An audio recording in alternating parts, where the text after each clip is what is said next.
Electric Avenue, and then we'll take it higher. Hey everyone, welcome back. It's Manish Jain or Mr. Jain, and you're watching Electric Avenue. This is episode number 19, and this is going to be the June wrap up for the numbers and any news that has happened in the Indian EV scene. So, as usual, we're going to do the monthly registration numbers. We're going to do the recent EV news and launches. The EV car spotting is the Volvo C40. Not like the most amazing car to find in the wild, but it is something unique that I saw for the first time, and it just looked a little different. And the fourth and final thing we're going to talk about is the deep dive is going to be around the Hyundai IPO that's happening in India, and apparently it's going to be one of the largest IPOs in the country. So I'm not going to do a complete detailed overview of the IPO, just talk more about the things related to the EV segment in that IPO document that they released. So, as usual, let's just jump into the numbers. Okay, so here we are. We've got the numbers from April, May, and June. So, we got a full quarter worth of data to look at. And what is really surprising is the drop from May to June. You got a drop of almost 1,000 units, going from almost 7,800 units to 6,800 units, which is a little shocking. Not really surprised or not really sure where it's coming from, because it looks like overall all the big majors such as Tata, M&M have had a sharp decline. Mainly it's Tata Motors. Obviously, if they're down by 1,000, it's going to affect everyone. So really the biggest drop is really from Tata Motors. They've gone from 5,200 units down to 4,300 units, which is a little surprising because they've also got the new Tata Punch EV. So I'm not really sure what's going on. Maybe the data isn't completely there, but we'll have to wait till next month. But I did see a lot of people talking about that in general, the automotive segment, there's a lot of unsold inventory sitting on the dealer lots. So this could be also in the EV space as well. Then MG, you've got around 1,400 units. M&M, 4,400 units. Citroen has jumped from 86 units to 236. Again, these are a lot of fleet sales. BYD had a huge jump from 173 to 229. I guess 60 units is not a huge jump, but it is pretty big. And this is probably attributed to the fact that there are more BYD seals on the road and more of them getting delivered. And then, of course, the usual suspects, BMW, Volvo, Mercedes, and Kia all have, very double-digit numbers, nothing much. But that's kind of it on the automotive passenger side. The one thing I wanted to kind of bring up was, last month I had talked about BYD and their partnership with Electra in the bus space. So if you look at June 2024, the number of buses that BYD Electra produced or they registered was 9. I mean, that is abysmal considering the month before they did 34. So that's a real big drop. Not sure what that is the reason, but I mean, even if it was 34, 35, it's still a very small number. I mean, I would have imagined that they should be cranking out hundreds and thousands of buses per month, because there's just a lot of buses across the country. So 9 is really kind of surprising to see such a low number from Electra and the BYD partnership. But that's a wrap on the numbers for June 2024. It's time to hit the news for June 2024. Got about, I think, 2 or 3 things to discuss. The first one is, and actually this is really exciting, is the very first EV that was tested under the new Bharat NCAP crash ratings was a Tata Punch, and of course it got 5 stars. So Tatas are really doing some amazing stuff around safety, and their very first EV under the Bharat NCAP got a 5-star rating. So as you can see it, they're talking about how it got 5 stars both in adult as well as child occupant protection, which is great. I just really hope this kind of focuses and forces more manufacturers to make sure that they really focus on getting that 5-star rating, and hopefully the sales will support it. And I think that's what the whole idea of this, having the local version of the NCAP state ratings and standards, will really help and get the manufacturers to kind of get down that path. Second article is just a general trend I've noticed over the last couple months is everyone is just talking about the collapse of the battery prices. And if you know anything about EVs, they say 50 to 60% of the cost of an EV is in the battery pack. So now imagine if those prices are collapsing, that means EVs are going to get really inexpensive. And so here you can see, from April 2022 all the way down to April 2024. So in 2 years, it's gone from, 150 down to about, I'd say this is about 75. So almost gone down in half, which is amazing. So that is the whole idea of this technology is that was expected. It's going to come down in price, whereas oil and, fossil fuels will continue going up, as they call it. That's very inflationary, and these things are very deflationary. Again, here we go. This is another one talking about the drop of lithium ion battery prices are dropping. So they kind of compare LFP and MC battery packs, around, this is probably around 175 here, and it's down to 100, just barely above 100. So again, pretty big price drop, so that's great news. This is another one that talks about the same thing. This one is actually over a longer term, so it kind of tells you from the beginning of 2010 to almost 13 years later. We've gone all the way from, EV batteries were around $1,400 all the way down to, probably this is around 200, 100, 150, 75. So not surprising. With technology, just going to get cheaper and cheaper and cheaper. The third thing, this is a graphic that I saw, and it's a debate that I hear all the time with people saying, you know what, you've got a diesel or petrol engine, it's burning, uh, emissions are bad because it's the tailpipe. And if you think moving to an EV is better, you're just moving the emissions from the tailpipe to probably a power plant that is somewhere else. And that is very true. But my thesis and my argument is in India, the difference though is when you buy petrol or diesel, that is coming in via, Forex reserves that we have to pay.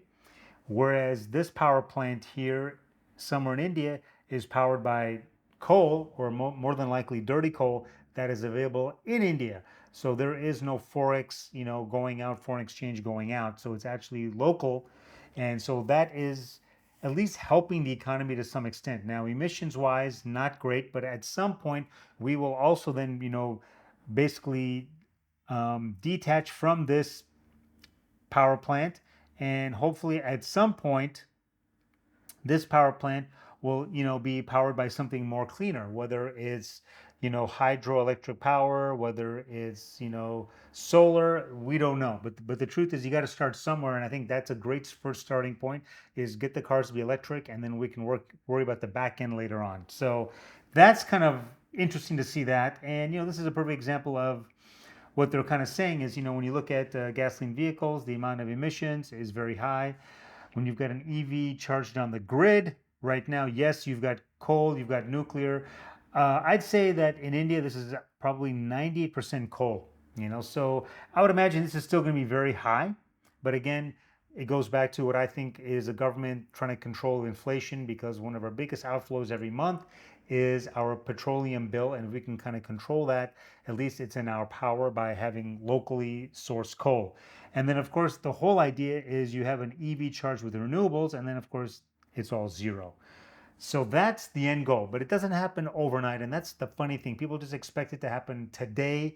It's a multi-year, multi-decade program, and that's what we're finally seeing. It's slowly getting notched, and it's kind of happening down to where you've got EVs charged with renewable energies, and I do believe that is the end goal. Anyways, that's a wrap for the news for June 2024. All right, we're on to section 3, which is EV car spotting. And this is something that I had seen out of the corner of my eye when I was walking, and the tail lights look very different from anything else I've seen. And then I knew right away that it was a new vehicle, and it was a Volvo C40. Not anything exotic, but it just looked very different. And I think they've been available in India for several months, but it's the first one I saw on the road. As I mentioned, this is the Volvo C40 Recharge. Here's a little bit of information on it. Goes for around 66 to 70 lakhs, depending on where you are. Uh, very, very nice looking. But the big thing that a lot of people are wondering is, yes, it is a car that is owned by a Chinese company. Volvo is owned by a Chinese company now. So before it was a Swedish company. Then I think about 10 years ago, maybe a little bit longer, got bought out by a Chinese subsidiary, and now they kind of own it and run it, very similar to the MG story. And so that they've taken a storied brand from the past, bought it, and now trying to repackage it, and people still believe it's a Swedish car company, which is the funniest damn thing because it's not.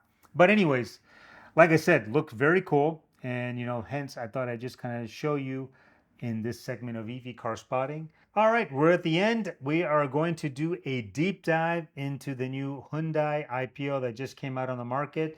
And what you're looking at is the very first page of the draft red herring perspective. This is a prospectus that is issued when a company is about to go IPO, which is an initial public offering. And this is a monster offering. This is going to be most likely the largest IPO in the country ever. The one that was bigger than this before was LIC, Life Insurance Corporation of India. LIC was a blockbuster monster hit as well, but this one will be much bigger. And so everyone is very excited for this to come to market. And so this one is not going to talk about, like, is it a good stock to buy? Is it not? That's not any financial advice. I'm not getting into the overall business of Hyundai in India. This is really focusing on what is in this document that pertains to electric vehicles, and do they talk about anything that's very forward looking? And that's the idea. So one thing I thought was kind of cool is they kind of give a very quick graphic of what are the customs duty in India for different cars based on their fuel type. And something I didn't realize is if you import any used car, let me just change this to red so we can kind of see it. But any used car has an import duty of 125%, and I believe it's a little bit more when you add a bunch of other stuff in. So that was kind of something new for me. But everything else, as you can see, cars that, CBUs whose CIF value is more than $40,000 has 100% duty. What this does not take into it in this chart is they've got this new one, which is the new EV policy, which there's a relaxation on a certain number of cars based on if the company is setting up a plant or putting more money into the country. But I thought this was kind of a very cool, graphic, just talking generally about import duties. So one of the first graphics that really talks about electrics in general was talking about the powertrain and the outlook of the industry. So this is what it's talking about. Financial year 24, year to date, 80% are conventional fuels, and battery electric is around 15%. And they see that going towards 22, 24, 27% battery electric, which is really high. Now that I look at this, I think what they meant to say was battery electrics are 2.3%, and that's going to go to 20%. That's what I think, because the shading is not that great. But I think that even makes more sense, because the truth is going from 15 to 22, 27 is not great, but it does make sense for a CNG, just kind of up it. But on the battery side, you're going to go from 2.3 to a big jump, maybe 9x. That would put you at 20%. And so that's what they're saying. That's what the outlook of the industry is suggesting, which is great to hear. And so here they've got a graphic that talks about the EV penetration from financial year 19 to financial year 24-25. And here you can even see that, this is from all of the Vahan data. And, there wasn't much happening in 19. And then this is the period where the Tata Nexon was launched. And then you can kind of see it's just gone up, and that's kind of where we're seeing more and more vehicles. And if you were to kind of continue this trend up to financial 29, I'm sure it just straight up hockey stick growth. Let's hope it's hockey stick growth.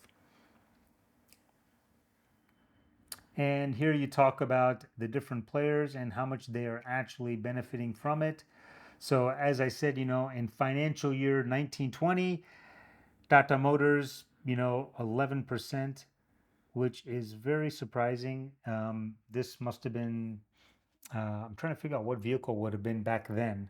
But anyways, then you can kind of see the real jump, to 40%, then 71%. That is the launch of the Nexon EV. I believe they might have had some commercial vehicles in the Tata stable, and I think that's what they're including here in the 11%. And of course, everyone else is here. And then if you look at the most recent financial year, you've got financial year 2024, and 13% is by MG, which is not surprising. It's the numbers we see every month that I talk about. Number one is Tata, number two is MG, and then third is usually Mahindra. These are the top three, as they always are. And then this one was kind of an interesting graphic, or more like text block. It talks about what is the growth plan. I don't know whether to laugh or not, but it says Maruti Suzuki is going to introduce 6 EVs by 2023 or 2031, which is just funny. I mean, that is, we're talking about over the next 7 years, they're going to introduce 6 vehicles.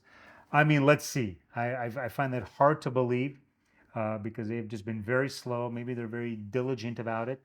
But it just talks about the other things that they're planning on doing. Then it talks about what Hyundai's planning on doing, and they've got the Kona Electric, by the way, has just been stopped, which is kind of funny. So they talk about it here in the document, but the Kona Electric is no longer available from Hyundai. They've taken it off the website. It's no longer there.